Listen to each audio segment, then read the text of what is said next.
Trop quoi qu'ils disent. Bonsoir tout le monde. Alors, je ne fais pas partie de cette liste. J'ai passé le pont, mais c'est plutôt sympa ici.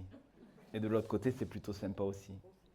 Il y a une save, soit on voit qu'elle nous sépare, soit où on voit qu'elle nous relie. Moi, je le vois plutôt comme quoi elle nous relie. Donc, je suis natif de Montaigu, j'ai 43 ans, mais ce n'est pas ce qui fait la qualité du bonhomme. Et ce n'est pas ce qui fait la qualité de l'équipe. C'est pas parce qu'on est natif d'un territoire qu'on l'aime plus que d'autres personnes. D'accord ? Je le dis parce que je le dis. Et qu'à un moment, il faut savoir s'engager dans la vie. Il s'engage. Je me suis engagé. Ça fait 6 ans que je suis maire de Montaigu. Il y a 6 ans, je sortais d'une équipe, une seule équipe. Et où à un moment, on a dit « François, tu es prévu pour être le prochain maire. » Ah bon, on est venu me chercher pour ça. J'ai dit « Ok ». Et puis j'ai posé des questions avec des visions qui étaient différentes des miennes. Donc je voulais savoir où c'est que je m'engageais. À un moment, pour être maire, on ne sait jamais trop où on s'engage. Et puis à un moment, j'ai posé les questions qui fâchaient. Je suis devenu l'opposition dans une liste unique. Et donc en 2020, je me suis présenté, pas face à l'ancien maire parce qu'il s'arrêtait, mais face à son premier adjoint qui était là depuis tout le temps, contre le petit jeune. Et comme eux, j'ai construit une équipe avec ma première adjointe, ma future première adjointe, qui est en ce moment adjointe à l'urbanisme, Gisèle. On a construit un collectif où on a travaillé ensemble et où on a porté des valeurs. Vous les avez là, les valeurs. On a les mêmes valeurs et c'est pour ça que je suis là aujourd'hui. Et ces valeurs-là, elles sont importantes parce que souvent les valeurs, on les affiche, on en parle, mais on ne les applique pas. Et nous, pendant 6 ans, on a essayé de les appliquer. Et on a réussi à les appliquer parce qu'on a été élu à 70% au premier tour. Alors, et je peux vous dire que quand on a été élu, ils sont tous tombés de leur chaise. Je n'étais pas le maire attendu. Et en plus, je ne suis pas l'archétype du maire normal, quoi. C'est-à-dire que là, vous me voyez en jean, mais ça fait 25 ans que je donne des cours d'arts martiaux à Montaigu, donc je suis souvent en jogging ou en short, en tongs. Et c'est très bien, parce que je suis un humain normal. Par contre, je suis au service des habitants. Et pas que des habitants de ma commune, parce que c'est des frontières administratives. Mais on vit tous dans un bassin de vie. Vous allez faire vos courses à Saint-Paul, peut-être, ou vous allez au marché à Grenade, ou à Lévignac, ou des fois, peut-être des fois, vous allez du côté obscur de la Force à Mondonville, dans la métropole toulousaine. On a des chemins de vie, on traverse des fois, mais on vit ensemble quand même.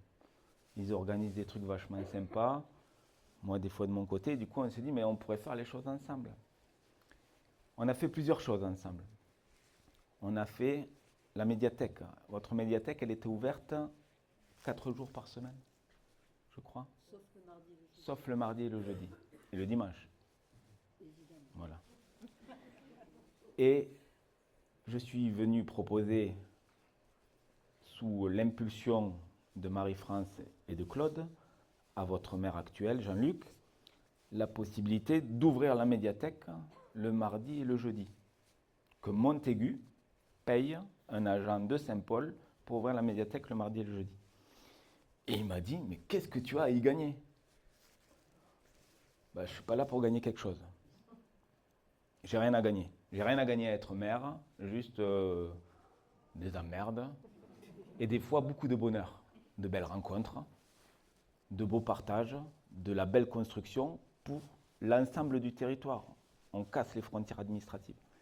Et du coup, je dis, attends, moi, tu as une belle médiathèque, tu as mis 300 000 euros dedans, moi j'ai une petite bibliothèque, est-ce que je dois par ego construire ma médiathèque pour avoir, moi, François Codine, à la médiathèque comme ça? Ou est-ce qu'on est un peu intelligent, on pense en logique de territoire, et je paye un agent 8 heures par semaine, oula, sur mon budget c'est chaud, et j'ai des habitants de Montaigu qui sont inscrits à la médiathèque de Montaigu, à la médiathèque de Saint-Paul.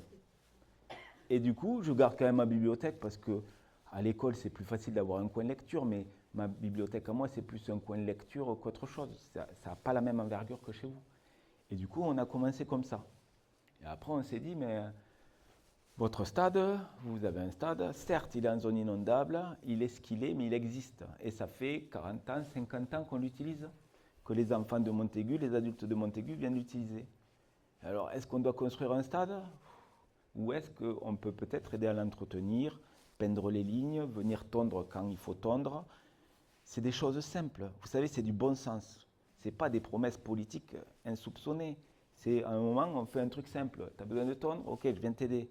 Ah putain, c'est sympa, parce que j'ai un agent malade. Enfin, vous savez, c'est la vie de tous les jours, quoi. Et donc, ça a commencé par là. Et puis à un moment, on a dit, avec Village d'Avenir, on a dit, on va faire un gymnase intercommunal et tout. Ouais, il y a de beaux projets, mais ça coûte cher, il faut trouver le terrain, il y a la réalité des choses. Qu'est-ce qu'on peut faire maintenant pour les associations? Maintenant. Ah non, on ne peut rien faire maintenant, c'est bientôt les élections. Si, on peut le faire. Si on a la volonté, on peut le faire. Donc on est arrivé, on a dit, on va le faire. Et non, j'ai peur et tout. Non, mais arrête d'avoir peur, on va le faire. Et donc, Montaigu a payé 20 000 € sur le territoire de Saint-Paul pour araser une plaine. Brext a payé 5 ou 6 000 € pour mettre des filets. Et eux, ils prennent la grosse charge, 80 000 € pour l'électricité du stade et compagnie. Mais on initie, on met une pièce dans la machine pour dire ensemble c'est possible. C'est possible que Montaigu paye hors de son territoire quelque chose, mais qui servira pour tout le monde. Est-ce qu'on est capable de faire ça? Alors peut-être qu'on le fait à la place de la communauté des communes. Peut-être qu'on prend la place de quelqu'un qui... Mais on le fait. Parce que si on ne le fait pas, rien ne se fera. Donc on a commencé comme ça, et puis on a avancé. Il faisait Art-en-Save, on est venu se greffer avec Lyre, ça a fait Art-et-Lyre en Save, on a fait Octobre Rose, on a fait je ne sais plus quoi, le forum des associations en commun, où on s'est dit on a un tissu associatif riche, plus de 30 associations, est-ce qu'on n'est pas capable?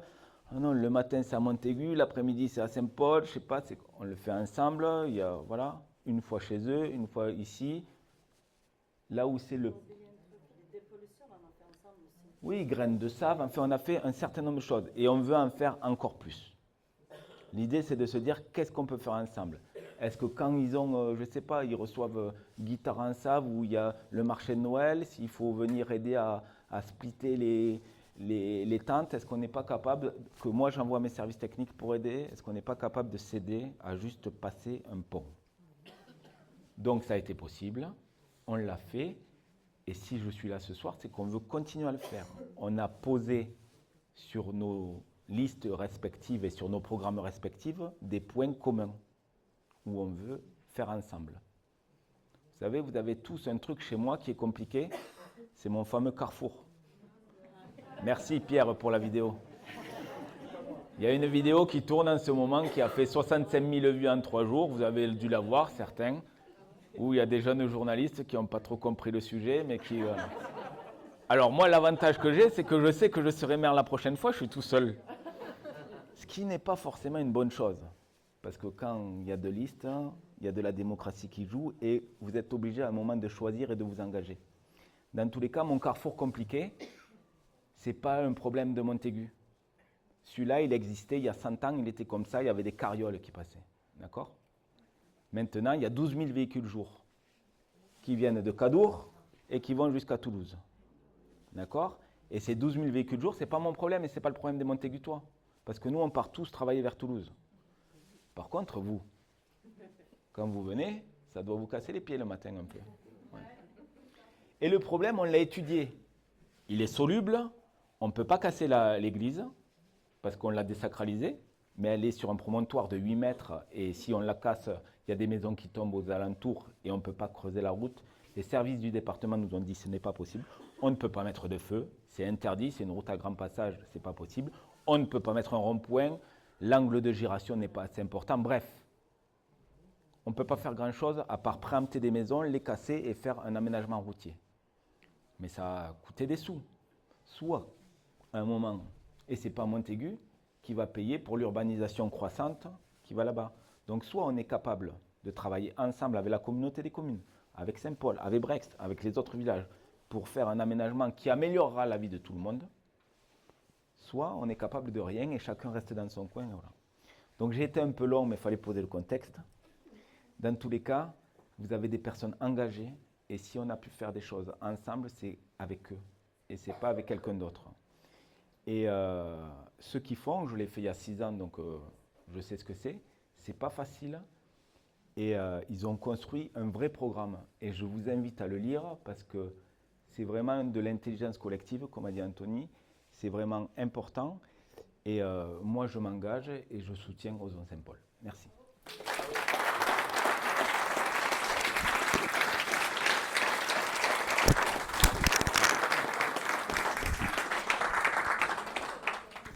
C'est l'émotion. Eh bien voilà, c'est fini. Ah, vous en voulez encore? Il est 10h moins le quart. C'est l'heure de prendre un petit dessert. Tisane, cidre. Écoutez, vous l'aurez compris, notre objectif, c'est le collectif et l'intérêt général.